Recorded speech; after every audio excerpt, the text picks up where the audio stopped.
Parks here, and we have a valve adjustment video today on the BMW G310R. Now, a lot of you guys have requested this video, so I took my time and threw this video together for you guys. I hope it's helpful, but without further ado, we're going to get started on the valve adjustment of this bike. All right, guys, we're going to go over the tools we need for this job.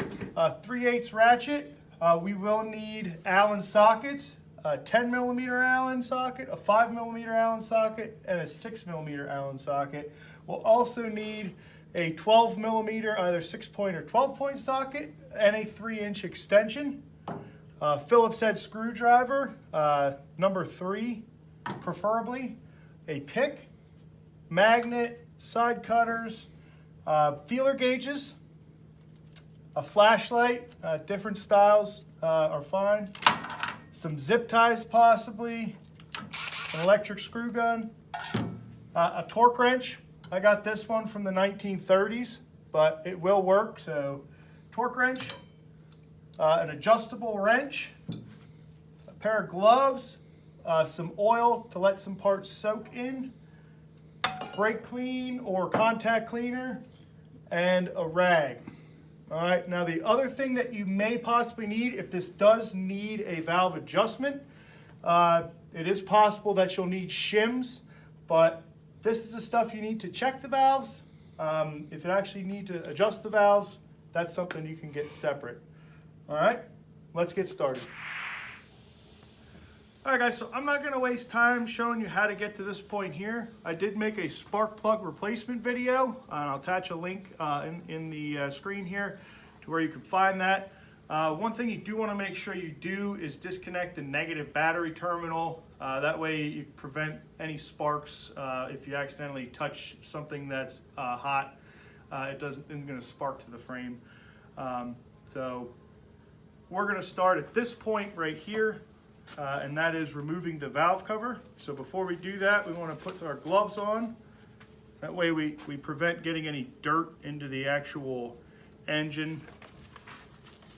And it's a good time to bring that up. Make sure that the area is clean where you're working. You don't want any debris to fall into the engine, because once this cover's off, it'll get any dirt that's in the area in there, and that's never good. It'll severely shorten the life of the engine. So first thing you want to do is make sure that that's clean. All right, now what we're going to do is we're just going to remove the spark plug, and to do that we're just going to push down, or not the spark plug, I'm sorry, the ignition coil. So we just push down on the plug, pop that out, and we lift up on the coil, again being careful not to break it. Take your time here. We'll set that off to the side. Next thing we're going to do, we're going to remove the 4 bolts here, 2, 3, and 4. I like to use an electric gun because it makes the job a lot faster. I like to move it, move it. I like to move it, move it. I like to move it, move it. You like to move it. I like to. Make sure we gather up all the bolts.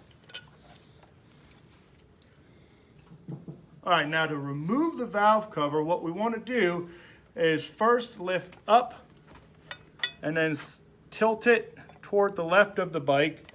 And what that'll do is give us some clearance on this wiring harness over here. We may have to move the fuel line out of the way.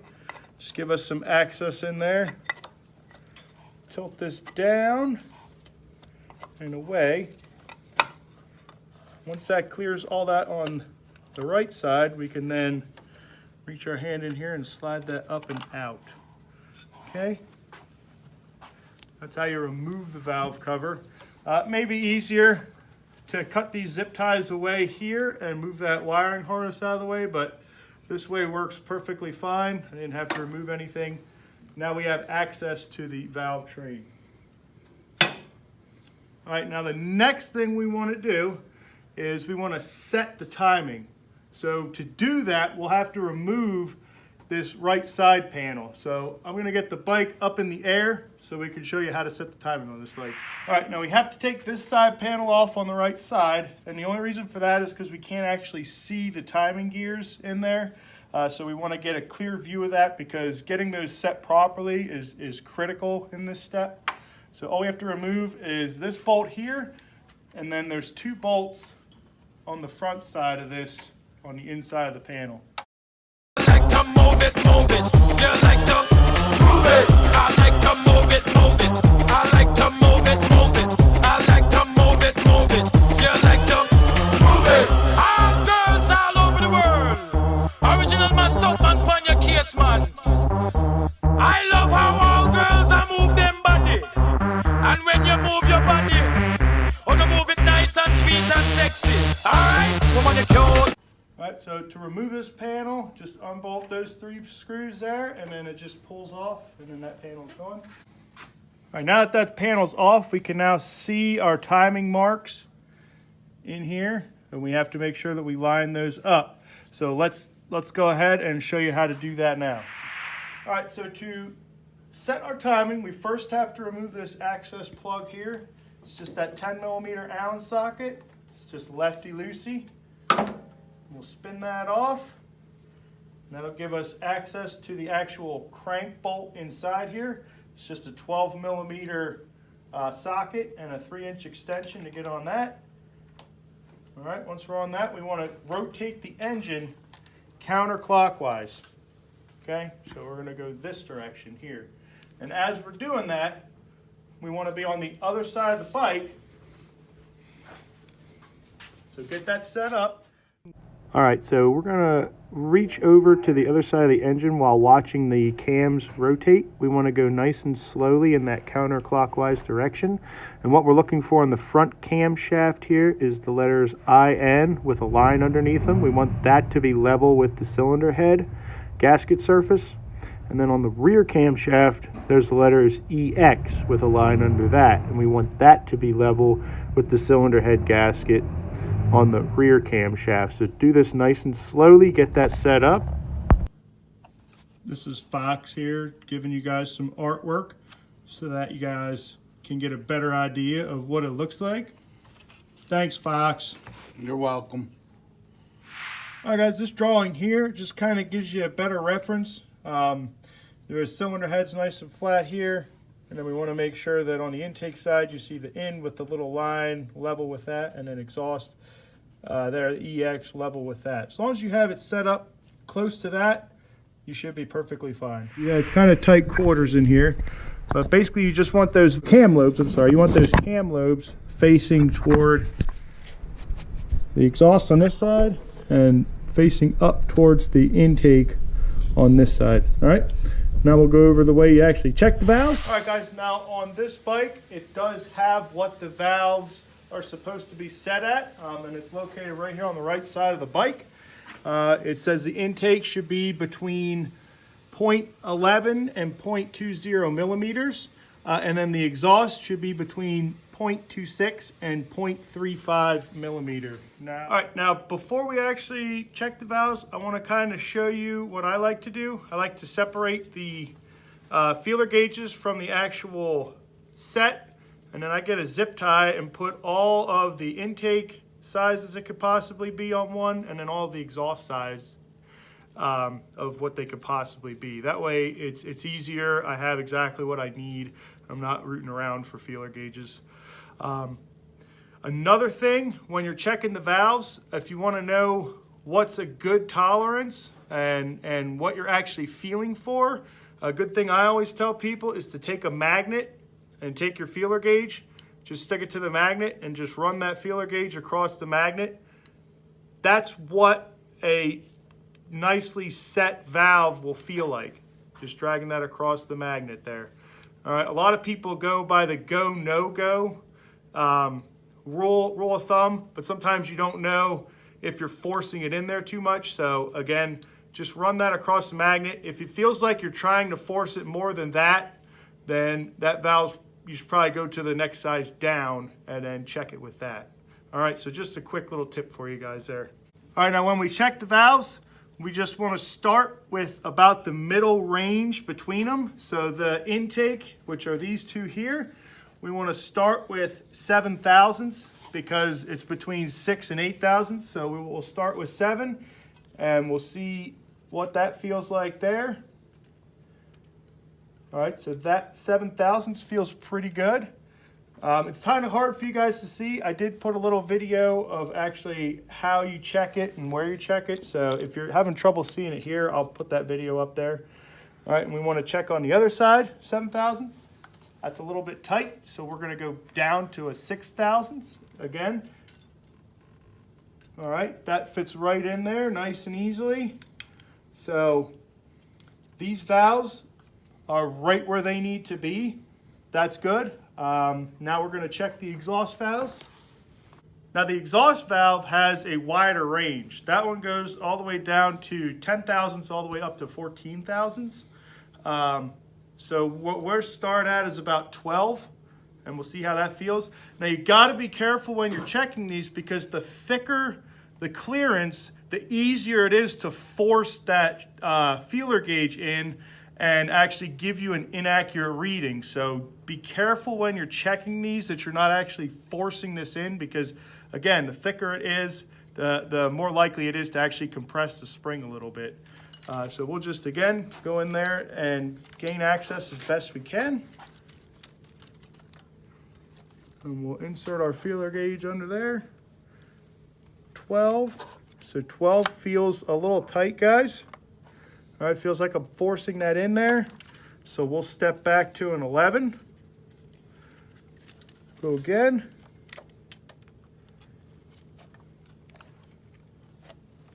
All right. And you got to kind of be, you got to be the great manipulator here and contortionist sometimes to get these in here. But we'll get that in there.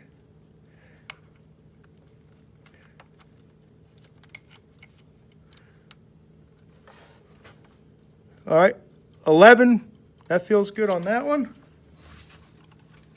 And we'll come over here to the other side.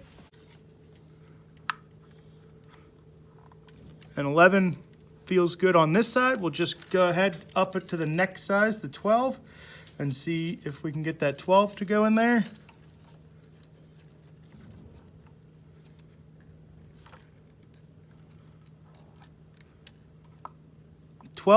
is kind of tight.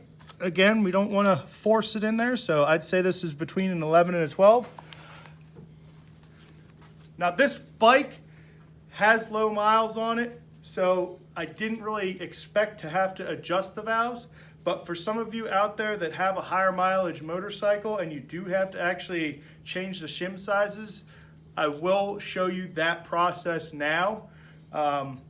So let's go ahead. I'm going to get this bike back up in the air, and I'll show you guys how to actually disassemble this so we can replace the shim. All right, guys, the first thing we need to do is to access the timing chain tensioner, which is behind this big bolt cap right here. So we'll just take a big adjustable, we'll loosen that. And that should just spin out, shouldn't be under too much pressure. This is oil pressure activated, so as oil pressure builds, that's what holds the tension on that tensioner there. So you shouldn't have a problem unscrewing this. It's not going to be under any pressure at all. All right, so we'll take that out. It's just a cap there, and then we'll pull the actual plunger out. And what I like to do is I like to take these and just set them in oil. I don't know if it really helps or hurts it, but I kind of treat these as kind of a hydraulic lifter in your car, in an older car. But I like to put these in oil, let them soak, that way they don't bleed down per se. Once we have this out, we could then remove the actual cam cap. All right, now that we have that tensioner off there, it should ease the tension when we go to remove this cam cap. And all we have to do is remove these 9 bolts here, and we're going to do it in a circular pattern, working our way out. Okay, so we'll just loosen everything, and then we'll slowly back all the bolts out until everything's loose, and we can then pull that out of there. I like to move it, move it. You like to move it. I like to move it, move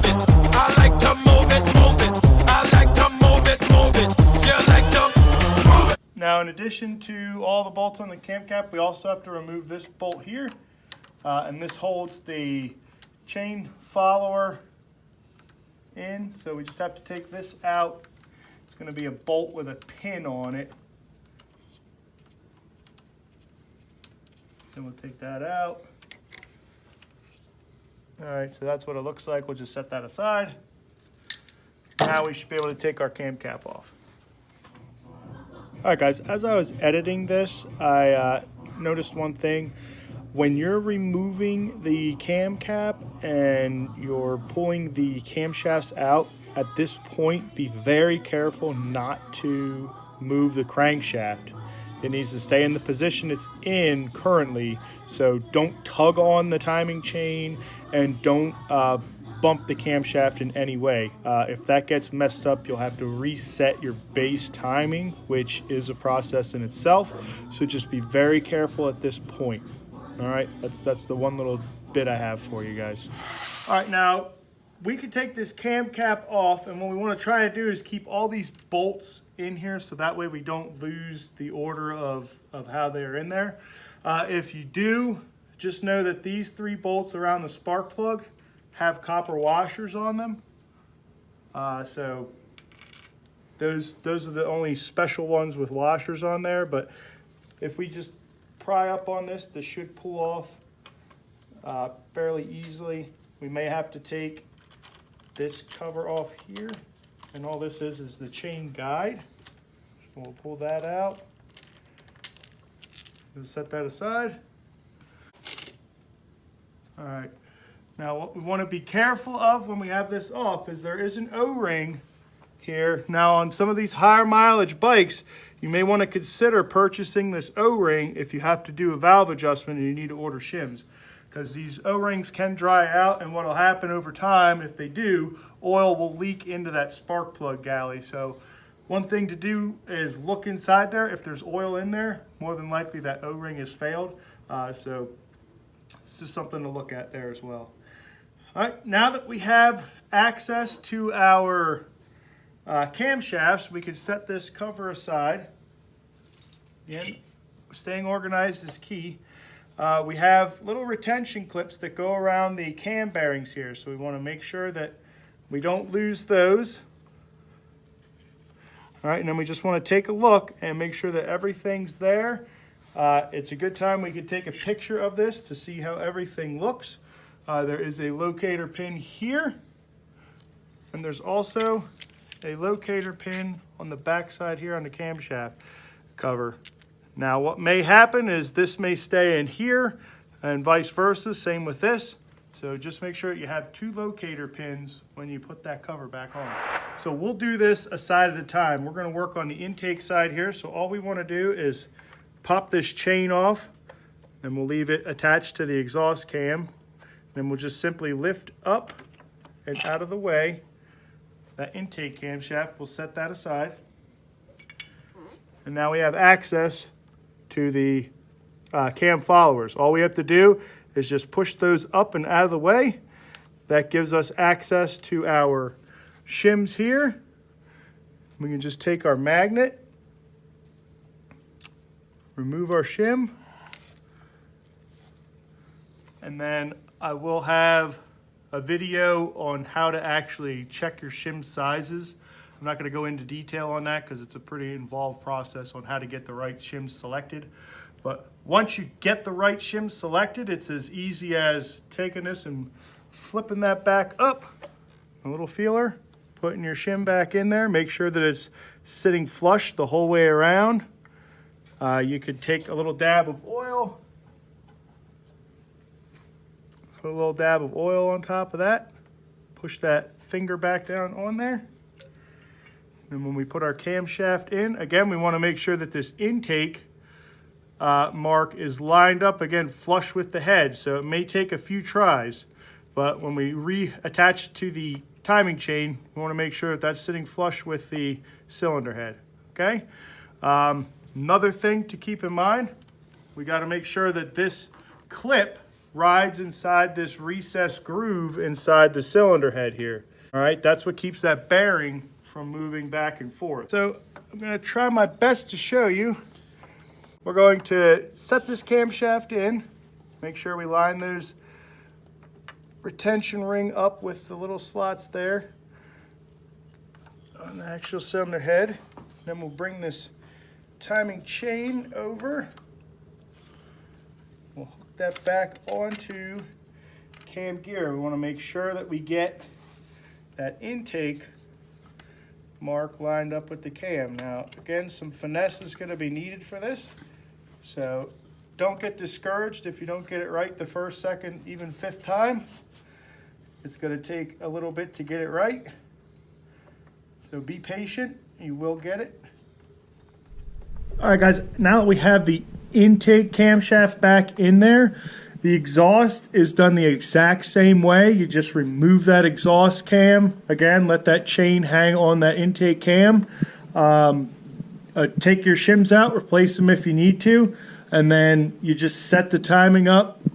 And we'll go over how to set that timing up now, but I'm not going to show the exhaust cam removal because it's the exact same thing as the intake. But now let's go over how to actually reset the timing and get this thing back together. Alright guys, before we put the cam cap back on, we want to make sure that we have those cams timed correctly. It should look just like this.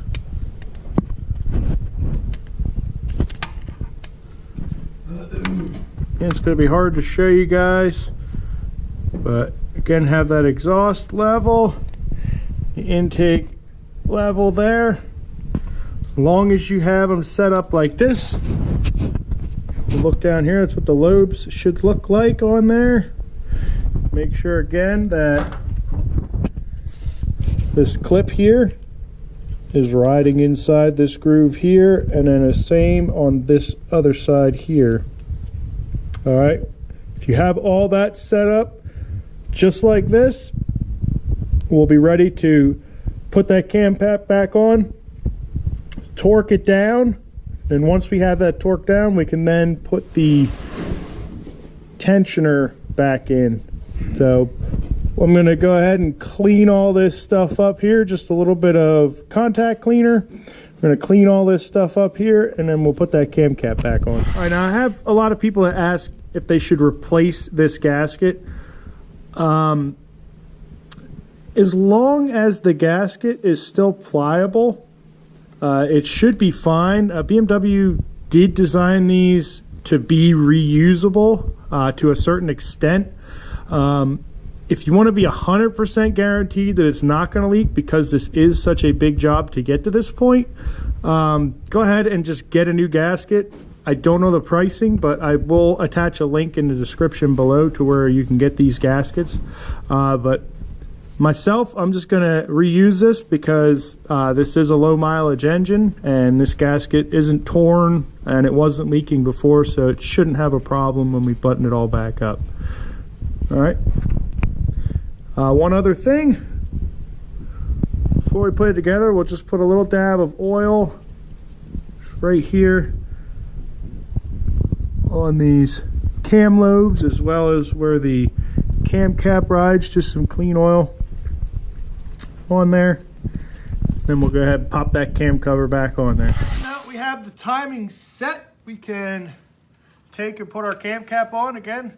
Remember to have all the locating pins there and there.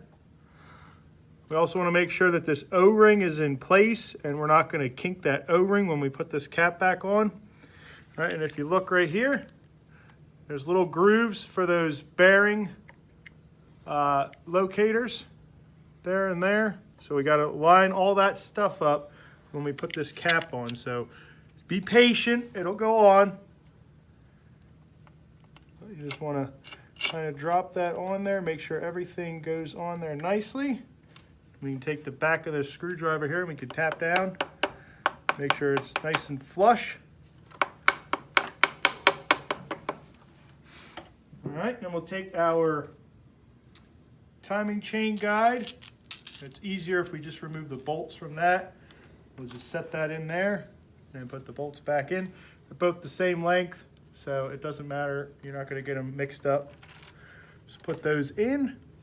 We'll torque everything down, and then we'll install this pin back on the side as a final setting for this. So don't worry about this pin yet. We'll do that after we get everything torqued and set. Okay, and just like before, we want to just tighten everything down. Make sure everything starts by hand. To speed this up, I'll just use my electric screw gun. I'm not going to go overboard. I'll just tighten everything down, and then we'll go ahead and torque it. I like to move it, move it. You like to move it. I like to move it, move it. I like to move it, move it. I like to move it, move it. You like to move it. All girls all over the world. Original man, stunt man, pon your kid. Everything is snug. Now what we're going to do is we're going to tighten everything down in about 2 sequences, 2 to 3. Go around, make sure everything's evenly tightened. We'll start at about 10 foot-pounds, and then we'll end up between 18 to 22 foot-pounds. 20 seems to be a nice happy number. That's what I'm going to go with.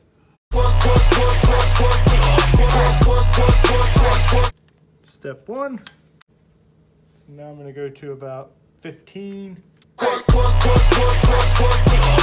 right, step 2, that was about 15. Now we're going to go to our final torque, right around 20 foot-pounds. All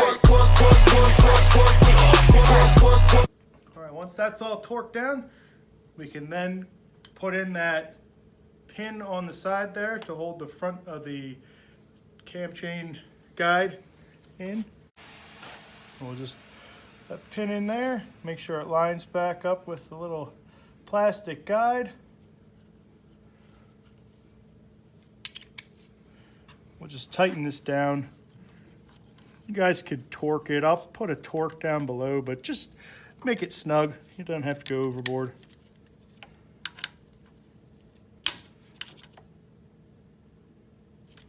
So just make that nice and snug. All right, we'll come back. We'll recheck our timing, make sure that nothing moved. Everything looks good there. Now what we're going to do is put our tensioner back in. Pull that out of our oil there. So the way to install this is this larger diameter portion goes towards the inside of the engine. This goes towards the cap. All right, so it goes in just like this. That towards the engine side, this towards the cap side. All right. Just put that in there. It should go through the little bore in there for it. Take our cap, we'll just thread it on by hand. Again, it may be under a little bit of tension, so it may take a little bit to get this to tighten down. It will go in, no worries. And tighten it as tight as we can get it. Then we'll take our adjustable. Again, there probably is a torque on this, but it's going to be very difficult to get a torque wrench in there. So we'll just make it tight without going overboard. We will snug it up. All right, just snug that down. Take our rag and we can wipe off any oil residue on there. All right, again, we'll recheck our timing, make sure that that's good still, nothing jumped, nothing moved. Everything still looks good. It's good practice to constantly check it after each step, so that way you can see if something jumped, you catch it now instead of when you put everything back together and then realize you have a problem. So keep checking back and making sure that everything's still in time and looks good. We can now put the valve cover back on, and we want to make sure that we wipe it off, get any dirt, oil, debris off of there. Make sure we wipe that, wipe this gasket. Again, this gasket is the same as the cylinder head gasket or valve cover gasket there. If it's still pliable, there's no tears in it, you can go ahead and use it. Personally, again, this one looks fine. This is low mileage, but all we're going to do is install it, and the valve cover gasket gets installed this way here. The timing chain side goes under here. So we'll just install that by tilting that down towards the left side of the engine. We'll move our fuel line out of the way. Tilt that down. You just gotta thank you. And we will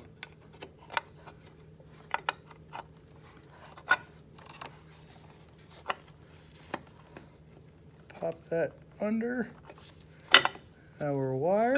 Oh, so careful. There, we want to make sure that we have everything still lined up. Our gasket didn't move. Everything looks good there. Take our bolts. Just hand tighten our bolts. Electric screw gun.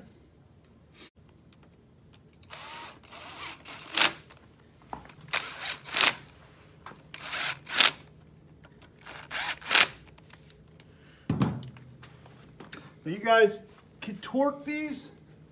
You guys certainly can torque these. I will put a torque spec for this stuff. Personally, I just do them till they're tight. I don't go crazy. I think the torque on them, thinking off the top of my head, is probably going to be right around 10 foot-pounds. It's not a lot, but we'll just snug those down, make sure they're all tight. Again, you don't want to break them, so don't go crazy.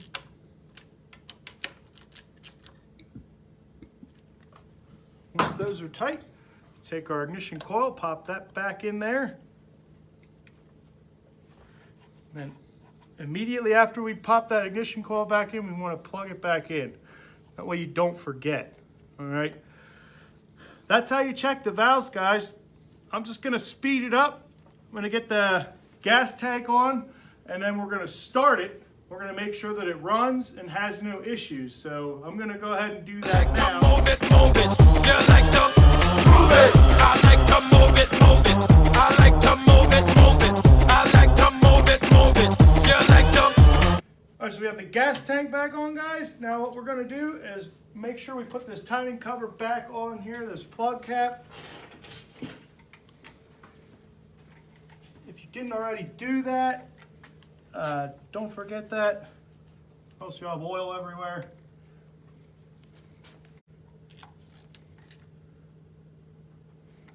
We're going to reconnect the battery. Now when we start the bike, it is going to possibly make a little bit of noise because that tensioner has to build up oil pressure again, so you may hear a little bit of chain rattling. If it doesn't stop within the first few seconds, shut the bike off. But I just want to put that out there, guys. It is going to make a little bit of noise until that tensioner pumps back up with oil pressure. So this is the first start. I wanted to do this so that you guys can hear it.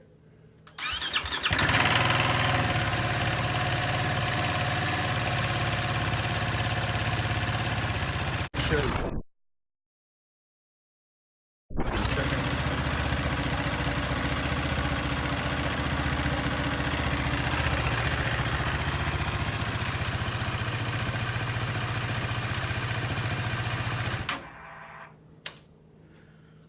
Alrighty guys, if you did everything just like I did everything, you should have no problems when you restart the bike.